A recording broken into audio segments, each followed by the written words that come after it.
दुष्टस्य दंड सुजनस्य पूजा न्यायेन कोशस्य हि वर्धनम च अपक्षपातः निज राष्ट्ररक्षा पश्चैव धर्मा कथिता नृपाणाम।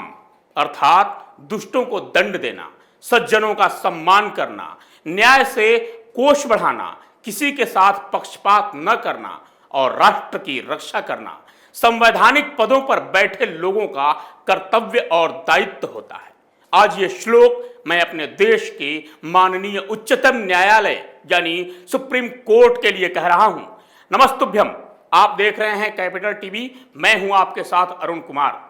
कश्मीरी हिंदुओं के नरसंहार पर बनी विवेक अग्निहोत्री की फिल्म द कश्मीर फाइल्स अब 100 करोड़ के क्लब में शामिल हो गई है। आपने देश के मान और सम्मान की सिर्फ रक्षा ही नहीं की है, बल्कि ये बता दिया है कि कश्मीर हमारा है, कश्मीरी हिंदू हमारे हैं, थे और रहेंगे। और ये सिर्फ मुंह से नहीं, ये टीवी चैनल में बैठकर नहीं, सिर्फ नारों से नहीं, बल्कि प्रैक्टिकल में आपने ये संदेश दे दिया है पूरे देश को, दुनिया को। ये एहसास दिला दिया है कि कश्मीर भारत का ताज था, है और रहेगा। आपने जाने अनजाने में एक ऐसा काम कर दिया कि कश्मीर तो क्या, पाकिस्तान समेत मुस्लिम देशों के संगठन भी परेशान हैं कि इस भारत को हो क्या गया है। आखिर हिंदुस्तान के हिंदुओं ने कौन सा पेट्रोल पी लिया है कि ये थक ही नहीं रहे हैं, लगातार अपने खिलाफ हुए एक एक अत्याचार का हिसाब किताब मांग रहे हैं। और इसमें सबसे ज्यादा परेशान कांग्रेस और कश्मीर के वो परिवार हैं जो इस नरसंहार के लिए जिम्मेदार हैं। एक तो महबूबा परिवार और दूसरा अब्दुल्ला फैमिली। एक तरफ तो कांग्रेस ये कह रही है कि उस वक्त जनता दल की सरकार थी, वहीं दूसरी तरफ इस फिल्म पर आ रहे जनता के रिएक्शन से परेशान भी हो रही है। अरे भाई, जब जनता दल की सरकार थी, आप निकम्मे थे, तो फिर शांत रहिए, परेशान क्यों हो रहे हैं। लेकिन वो कहते हैं ना, जिसने आग लगाई होती है उसे खुद के भी जलने का डर होता है। वही कहानी कांग्रेस के साथ भी हो रही है। रणदीप सुरजेवाला कह रहे हैं कि पुराने घावों को सरकार हरा कर रही है, पुराने जख्मों को कुदेर रही है। अगर आपने वो घाव नहीं दिए तो आपको किस बात की चिंता। वहीं कांग्रेस पर एक और बड़ा खुलासा और धमाका हो गया है, और यह खुलासा किया है जम्मू कश्मीर के पूर्व पुलिस महानिदेशक यानी डीजीपी शेष पॉल वैद ने देश में आतंकवाद के पनपने के लिए 1989 में केंद्र में रही कांग्रेस सरकार को जिम्मेदार ठहराया है।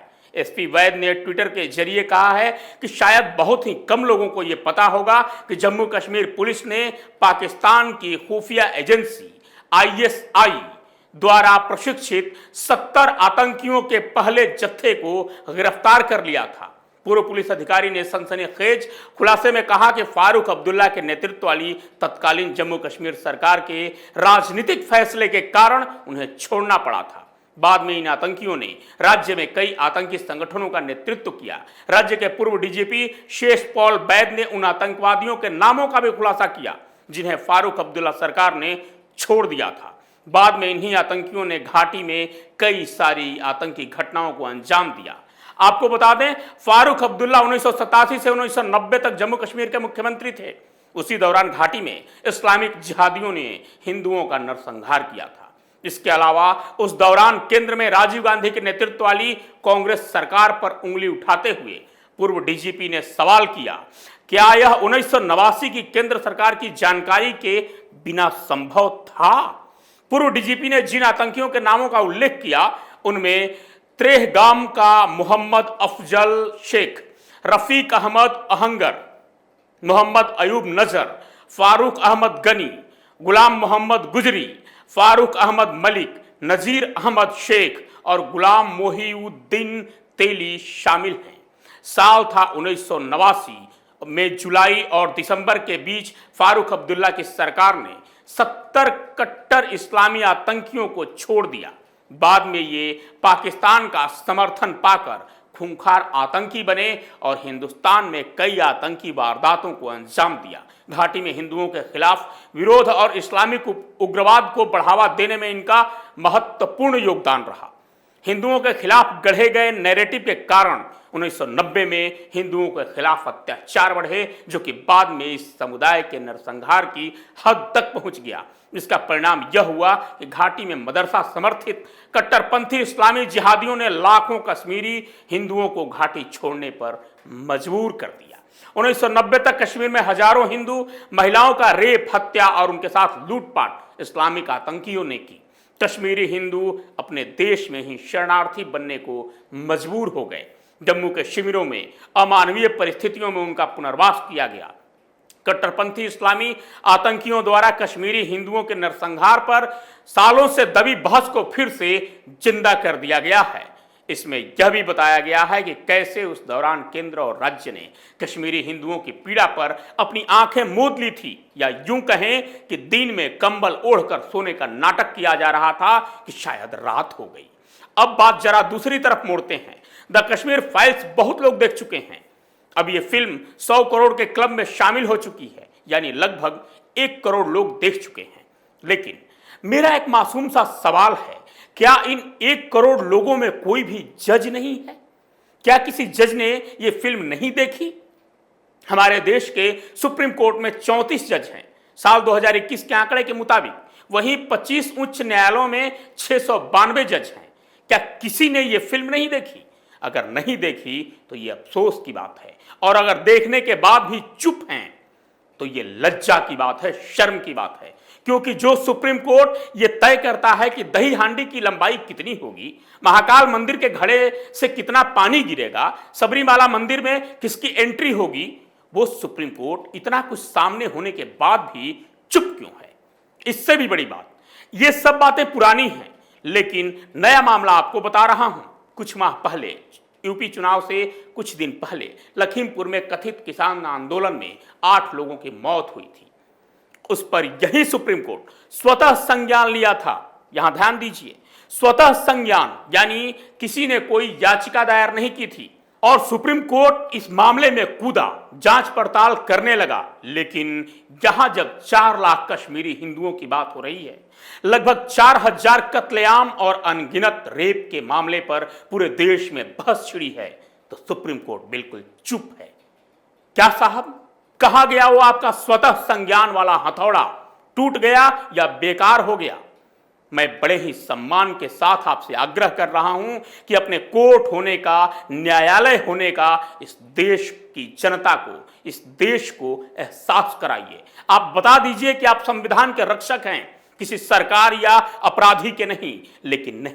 लेकिन नहीं, ऐसा लग रहा है कि आप तो कान में रुई डालकर चुप हैं, और आपको तो कोई कुछ कह भी नहीं सकता, क्योंकि अवमानना का मामला दर्ज हो जाएगा, आप उसे जेल भेज दीजिएगा। लेकिन मुझे इसकी चिंता नहीं है। अवमानना का मामला दर्ज होता है तो हो, लेकिन मैं कहूंगा कि अगर इस नरसंहार के लिए जितनी दोषी सरकार, यासीन मलिक, फारूक अब्दुल्ला और मुसलमान हैं, उतना ही दोषी आप भी हैं। क्योंकि आप सुप्रीम कोर्ट हैं तो आपकी जिम्मेदारी भी सुप्रीम है, सबसे बड़ी है। एक और वक्त है, आप वो पाप धो दीजिए जो 2017 में किया था, क्योंकि साल 2017 में सुप्रीम कोर्ट ने कश्मीरी पंडितों की सामूहिक हत्या की जांच करने और मुकदमा चलाने की अनुमति देने से इनकार कर दिया था। जब इस मामले में मुकदमा करने की अनुमति मांगी गई थी, चीफ जस्टिस JS खेहर और न्यायमूर्ति DY चंद्रचूड़ की पीठ ने इस याचिका पर सुनवाई करते हुए कहा था, आप 27 साल तक हाथ पर हाथ धरे बैठे रहे, अब हमें बताइए कि हत्या, लूट और आगजनी के सबूत कहां से आएंगे? याचिका दायर करने वाली संस्था रूट्स ऑफ कश्मीर के वकील विकास पडोरा की दलील थी कि आतंकवाद के कारण कश्मीरी पंडितों को अपना घर बार छोड़कर कश्मीर से भागने के लिए मजबूर होना पड़ा था, इसलिए वो जांच में शामिल नहीं हो पाए। यह सही है कि देरी हुई, लेकिन केंद्र और राज्य सरकार तथा न्यायपालिका ने भी इस ओर कोई ध्यान नहीं दिया। संस्था का आरोप था कि 215 FIR दर्ज की गई, 215, लेकिन एक मामले में भी कोई कार्रवाई नहीं हुई। आश्चर्य की बात है। आपको बता दें कि 1990 में कश्मीरी पंडितों को कत्लेआम की धमकी देकर अपने घरों से भागने पर मजबूर किया गया था, और उसी पर आज ये फिल्म बनी है द कश्मीर फाइल्स।